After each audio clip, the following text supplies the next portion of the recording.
Isang magandang araw sa inyo guys. Kapayapaan po ng Diyos ang sumasa ating lahat.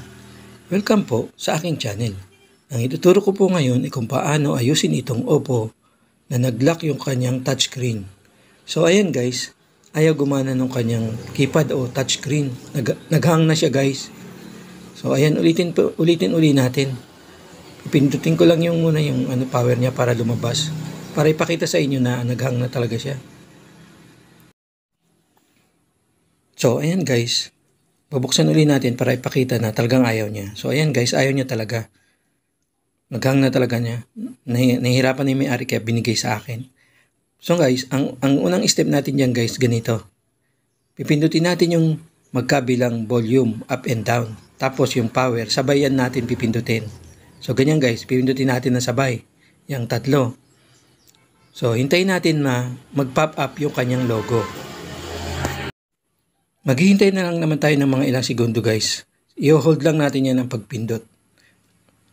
So maya yan, pag lumabas na yung logo, tatanggalin na natin ang pag-press sa volume up. Ang ititira na lang natin guys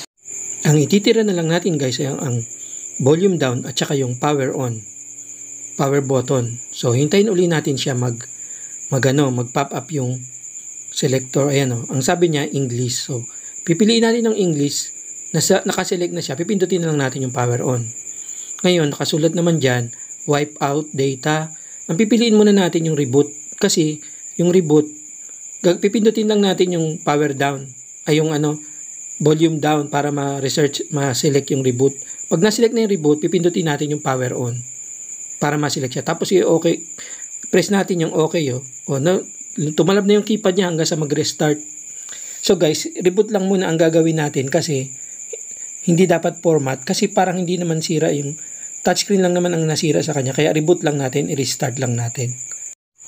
Pero kung masyadong malaki ang kanyang damage, dapat yun format. Reboot lang ang gagawin natin. So yan guys, nag-reboot na siya. Sinilig natin yung tapos pag pindot natin ng okay, gumalaw na yung nag-response na siya nung pinindot natin yung okay. Ibig sabihin okay na yung touchscreen. So ngayon guys, titingnan natin yung yung password. Pag umokay yung password, napindot na natin. So okay na yan kasi hindi na nakakalock yung kanyang touchscreen. Hindi na nag-lock. So ayan guys, nakuha na natin yung password. Okay na siya guys. Ayan na, napipindot na natin. Yan, okay na guys. Ganun lang guys, kaya simple. Nagsilabasan na, gumagana na yung touchscreen. Ayos, nagawa natin guys. So thanks for watching and see you on my next video. Bye-bye!